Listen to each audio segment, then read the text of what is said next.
ತಿರುಗಿ ನೋಡಿದ್ನಲ್ಲ ಕೂಸು ರಕ್ತ ಹರಿದು ಒಳ್ಕಲ್ಲು ನಡ್ಗೆಲ್ಲ ನಿಂತು.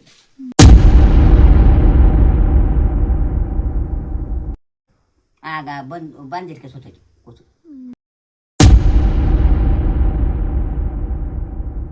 ಅರ್ಚಿ ಕಡ್ದಿಟ್ಗೆಲ್ಲ ಅರ್ಚಿ ಬಿಡುವ ಕೂಸುಗಳು ಅರ್ಚಿ ಇಲ್ಲ ಅದು.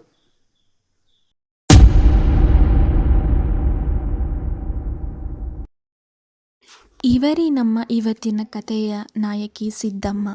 ಅವರ ಜೀವನದಲ್ಲಿ ಆದಂತಹ ಒಂದು ಘನಘೋರ ಘಟನೆಯ ಬಗ್ಗೆ ನಮ್ಮೊಂದಿಗೆ ಹಂಚಿಕೊಂಡಿದ್ದಾರೆ.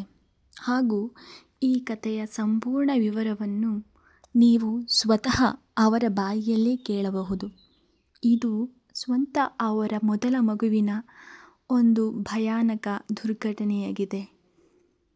ಹಾಗೂ ಅವರ ಅನಿಸಿಕೆ ಮುಂದಿನ ಪೀಳಿಗೆ ಯಾವತ್ತಿಗೂ ಇಂತಹ ಕಹಿ ಘಟನೆಯನ್ನು ಮರುಕಳಿಸಬಾರದು ಎಂದು ನಮ್ಮದು ಅದೇ ಕಾಳಜಿ. ಹಾಗಾಗಿ ಈ ಕಥೆಯ ಪ್ರಸ್ತಾವನೆಯನ್ನು ಇಲ್ಲಿ ಇಟ್ಟಿದ್ದೇವೆ. ಇಷ್ಟವಾದರೆ ಫಾಲೋ ಮಾಡಿ, ಲೈಕ್ ಮಾಡಿ, ಶೇರ್ ಮಾಡಿ. ಈಗ ಕತೆ ಕಡೆ ಹೋಗೋಣ. ಅವರ ಬಾಯಲ್ಲೇ ಕೇಳಿ. ಮಣಗಿರಂಗಂಟ ಕೂಸು ಕೈ ಈಗ ಗಂಟಿತ್ತಲ್ಲ, ಈಗ ಅದು ಎಲ್ಲಿ ಅಂದ್ಬಿಟ್ಟು ಏನು ಮಾಡ್ತು, ಎಲ್ಲಿ ಅಂದ್ಬಿಟ್ಟು ಏನು ಮಾಡ್ತು, ಕೈನ ಹಿಡ್ಕೊಂಬಿಟ್ರೆ ಕಚ್ಕೊಂಡು ಒಂದೊಂದಾಗ ಕಡ್ದು ಬೆಟ್ಗಳನ್ನೆಲ್ಲವ ಎರಡನೇ ಸಫಾರ ಮಾಡ್ಬಿಟ್ಟದ ಬೆಟ್ಗಳ. ಅದು ಹರ್ಚಿದೆಲ್ಲ ತಿರ್ಗಿ ನೋಡಿದ. ನಮ್ಮಮ್ಮನೂ ಅಲ್ಲಿ ಅವಳೆಲ್ಲ ನಮ್ಮಮ್ಮ ಹೋಗಿ ತಲ ನೋಡ್ಸ್ಕೊಂಡು ಕೂತಿದ್ದ ಅಷ್ಟು ಬೋರ ಮೇಲೆ. ಆ್ಯಕ್ಚುಲಿ ಬೋರ ಮೇಲೆ ಕೂತ್ರಂಗಂಟ ತಲ ಅವನು ಚಿಕ್ಕಮ್ಮನಂತೆ ಒಂದೇನು ಏನು ನೋಡ್ತಿದ್ರು ನಮ್ಮಮ್ಮಂಗೆ. ಏನು ನೋಡ್ತಿದ್ರಂಗಂಟ ಮಾರವ ಕೊತ್ತಿ ಬಾಯಿಲಿ ರಕ್ತ ನೋಡು ಮಾರವ ಅಂತು.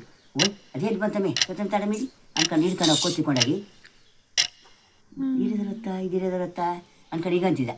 ಅಂತಿದಂಗಂತ ಅಮೇಶಿದ್ದಿ ಅನ್ಕೊಂಡು ಬಂದ ನಂತ ಅನ್ಕ ಅಮೇಶಿದ್ದಿ ಇದು ಅದ್ಯಾನ ಕೊತ್ತಿರತ್ತ ಮಾಸನ ಮಾಡ್ಕೊಂಡ್ಸಿದ್ದ ನೋಡಮ್ಮೆ ಅಂತಂದ. ಇಲ್ಲ ಉಣ್ಸಿಲ್ಲ ಅಂತಂದು ತಿರುಗಿ ನೋಡಿದ್ನಲ್ಲ ಕೂಸು ರಕ್ತ ಹರಿದು ಒಳ್ಕಲ್ಲು ನಡ್ಗೆಲ್ಲ ನಿಂತು. ಮರದಿಂದ ಹರಿದು ಒಳ್ಕಲ್ಲು ಕೆಳಗದ ಒಂದು ಒಳ್ಕಲ್ಲು ನಮ್ಮ ಮನೆ ಕಳ್ಕೊಂಡು ನಾವು ಈಚ ಏರಿಗೆದ ಒಳಗೆ ಕರ್ಕೊಳ್ಳಲ್ಲ. ಅಲ್ಲಿ ರಕ್ತ ಇಂಥ ಕೋಳ್ಕಲ್ಲು ನೋಡೋಕ್ಕೆಲ್ಲ ಹರ್ಕೊಂಬಂದ್ಬಿಟ್ಟದ.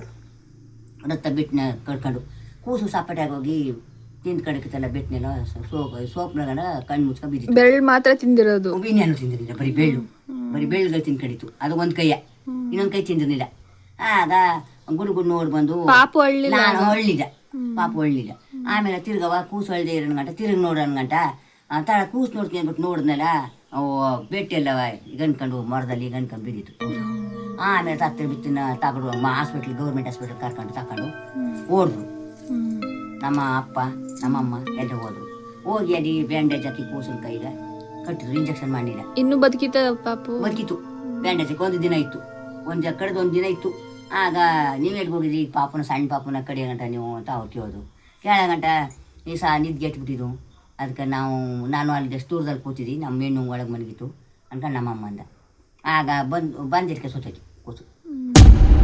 ಆಗ ನಿಮ್ಮ ಅಣ್ಣನ ಕಳಿಸ್ತು ಇಲ್ಲಿಗ. ಆಮೇಲೆ ಬಂದಿತ್ತು. ಆಗ ತಕೋಗಿ ನಮ್ಮಲ್ಲಿ ಉತ್ತಕ್ಕೆ ಹಾಕ್ಬಿಡ್ತು. ಪಾಪು ಒಳ್ಳೆ ಇಲ್ಲ, ಪಾಪು ಒಳ್ಳೆ ಇಲ್ಲ, ಅದೇನೋ ಗೊತ್ತಿಲ್ಲ, ಹಳ್ಳಿಲ್ಲ. ಅರ್ಚಿ ಕಡ್ದೆಟ್ಗೆಲ್ಲ ಅರ್ಚಿ ಬಿಡುವ ಕೂಸುಗಳು ಅರ್ಚಿ ಇಲ್ಲ ಅದು. ಯಾರಿಗೂ ಹಿಂಗ್ ಮಲಗಿರೋರು ನೀವು ನೈಟ್ ಆಗಿತ್ತ ರಾತ್ರನ ಮಧ್ಯಾಹ್ನಾಗ್ಲಿಯೇ ಕಡಿದ್ರದು. ಮಲಗ್ಬಿಟ್ಟಿದ್ರಿ. ನಮ್ಮಮ್ಮ ಅಲ್ಲಿ ಹೋಗಿ ಕೂತಿದ್ದ, ಅಷ್ಟು ದೂರದಲ್ಲಿ ಕೂತಿದ್ದ ನಮ್ಮಮ್ಮ. ಹೋಗಿ ಏನು ನೋಡ್ಸ್ಕೊತ ಆ ಹೆಣ್ಣು ನೋಡ್ಸಿ ಕೂತಿದ್ದ. ಈ ಹೆಣ್ಣು ಸಿದ್ಧಾಕೈದು ಯಾನೆ ಮರಿ ಕಾಲು ನೋವನ್ನಲ್ವ ಆಗಂದ್ಬಿಡ್ತು. ಆ ಹೆಣ್ಣು ಸಿದ್ಧವ ನೋಡಿ ಆ ಕೊತ್ತು ಆ ಬಾರ ಮೇಲೆ ಕೂತ್ಕೊಂಡು ಮೊಕ ಸೌರ್ಕತಿತ್ತು.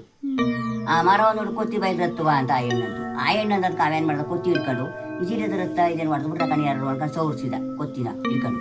ಆಮೇಲೆ ಈಗ ನನ್ನ ದಂಡಕ್ಕೆ ಬಂದ ಮೇ ಅಂತ ಹೇಳಿಸ್ತಾ. ಆಗ ಏನಮ್ಮ ಎಂದಿ ಆ ಕೊತ್ತಿ ಮಾಸನ ಮಾಡ್ಕೊಂಡ್ಸಿದ್ದ ನೋಡು ಅಂತಂದ.